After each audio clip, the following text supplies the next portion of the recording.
When you have insulin resistance, your cells do not respond to insulin properly. Because insulin is the hormone that moves energy-rich glucose from the food you eat into your cells, this resistance leaves you feeling low on energy, hungry, and at risk for developing type 2 diabetes. In this video, I'll share both the subtle and distinct signs of insulin resistance, some of which you can see by looking in the mirror. Insulin is a nutrient-storing hormone made by your pancreas. It gets secreted into your bloodstream in response to the presence of glucose. Glucose is an energy source for your cells. Because of this important role, your body has ways of making glucose to ensure that there is always some available. However, we can also dump glucose into the blood by eating foods that contain carbohydrates. Once inside of you, those carbs break down into single sugar molecules called glucose that go to your bloodstream. The rise in blood glucose triggers the release of insulin, whose job it is to move the excess sugar into your cells.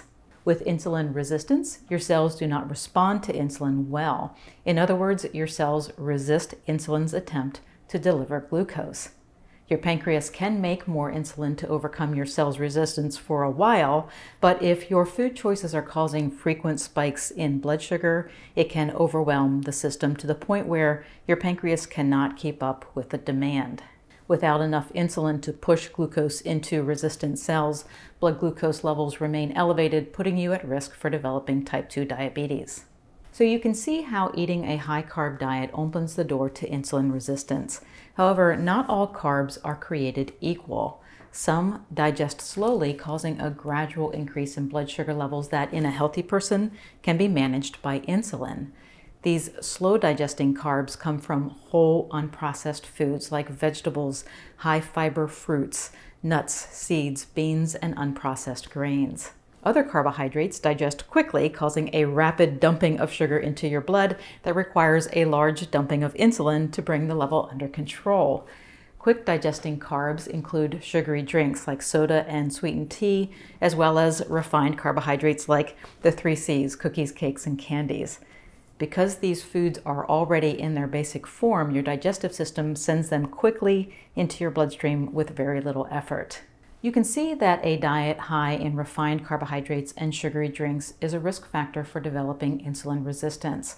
Many risk factors are observable, so we can think of them as potential signs for insulin resistance. These factors include being overweight and having a large waist circumference, which is typically defined as more than 40 inches for men and more than 35 inches for women. Leading a sedentary lifestyle is an additional risk factor, and you can also gather clues about your risk by testing your blood sugar to see if it falls in the prediabetes range. While testing your blood sugar level at home is not a definitive test for insulin resistance, you can use a home meter to find out your morning fasting blood glucose level. If the level falls in the prediabetes range of 100 to 125 milligrams per deciliter, it is a clue that your blood sugar is not being appropriately regulated. The risk factors that I mentioned can act as subtle signs of insulin resistance. However, there are more distinct signs that you can notice on your skin. And while these skin changes might not be seen in everyone with insulin resistance, dark patches and skin tags can develop as a result of the condition. The dark brown to black patches most commonly appear in the armpits or the back and sides of the neck. However, they can also occur in other skin folds like the elbows, groin, knees, and the area around the belly button. Skin tags are small, benign skin growths that also pop up commonly in the armpits, neck, and groin, but they can also develop on the trunk of your body or your eyelids. And why they develop so often on the skin of those with insulin resistance is debated. However, scientists speculate that because insulin is a growth-promoting hormone, the sustained high insulin levels that result from the condition may be responsible for developing the growths that we call skin tags. In addition to dark patches and skin tags, a person with insulin resistance may notice progressive diffuse thinning of the hair that leads to bald patches. Now, there are many reasons for hair loss, so its connection to insulin resistance is still being debated. However, if you have been noticing hair loss or have other skin manifestations or risk factors, it's another clue that you may have insulin resistance. If you have signs of insulin resistance, there are tests that can diagnose the condition.